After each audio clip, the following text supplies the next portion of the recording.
नमस्कार, मैं हूं मनमोहन भट्ट।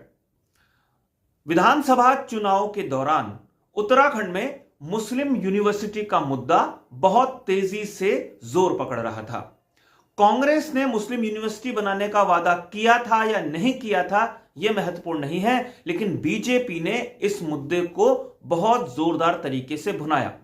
बीजेपी के जितने भी बड़े नेता हैं, चाहे उत्तर प्रदेश के मुख्यमंत्री योगी आदित्यनाथ साहब हों, चाहे देश के प्रधानमंत्री नरेंद्र मोदी साहब हो, गृह मंत्री अमित शाह हो या दूसरे बड़े पदाधिकारी हो, सभी ने मुस्लिम यूनिवर्सिटी के मुद्दे पर कांग्रेस को खूब लताड़ लगाई थी।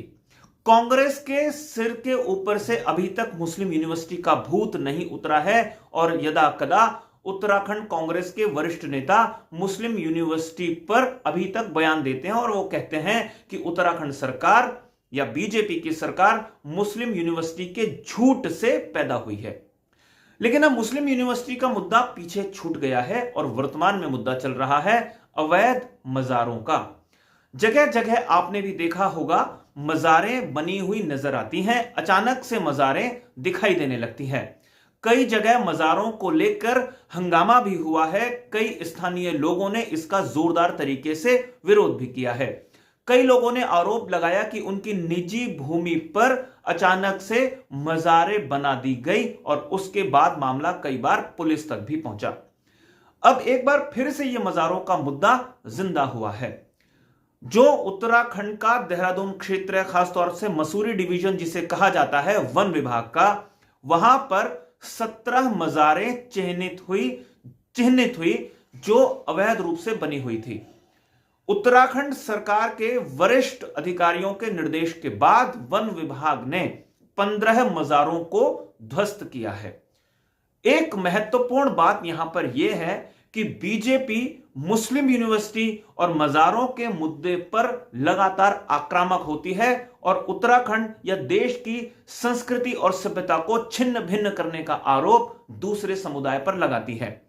लेकिन दूसरी तरफ उत्तराखंड के पौड़ी जनपद के बीजेपी के विधायक राजकुमार पोरी ने मजार के निर्माण, उसके सौंदर्यकरण या उससे संदर्भित किसी ना किसी काम के एवज में 2 लाख रुपए की राशि निर्गत की। 2 लाख रुपए का आवंटन उस मद में किए जाने का फैसला कर लिया था।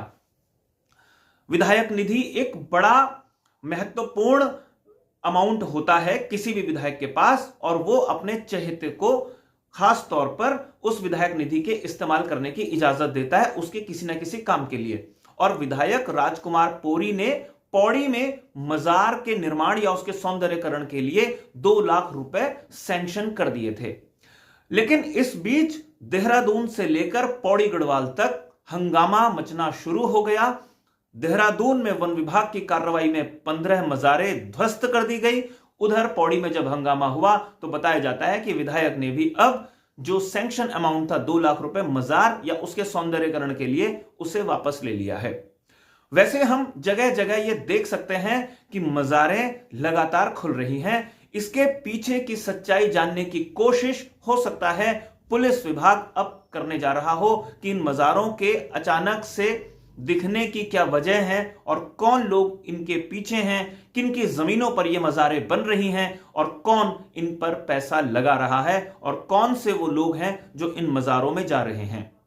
क्योंकि आमतौर पर यह देखा गया है कि अपने अपने धर्मों को बढ़ावा देने की कोशिशें होती रहती हैं, लेकिन अगर कहीं मजार बनती हुई नजर आ जाए तो विरोध भी होता है, लेकिन उस मजार के लिए कई लोग जान देने के लिए उतावले भी नजर आते हैं। तो वो कौन लोग हैं, किनके इशारे पर मजारें बन रही हैं, इसको चिन्हीकरण का काम भी अब उत्तराखंड सरकार की तरफ से तेज हो गया है। और सरकार भारतीय जनता पार्टी की है और बीजेपी से जुड़े हुए तमाम जो संगठन हैं, चाहे उसमें राष्ट्रीय स्वयंसेवक संघ भी है, वो इस मुद्दे पर खुलकर अब अपने विचार रख रहा है और इनके विरोध में उतर चुका है। साथियों, आपको हमारी यह रिपोर्ट कैसी लगी हमें जरूर बताइएगा। अपनी राय, अपनी प्रतिक्रिया, अपनी टिप्पणी जरूर जाहिर कीजिएगा और हमारे इस चैनल पर अगर आप नए हैं या इसे आपने अभी तक सब्सक्राइब नहीं किया है तो इसे सब्सक्राइब आप जरूर कर लीजिए। नमस्कार।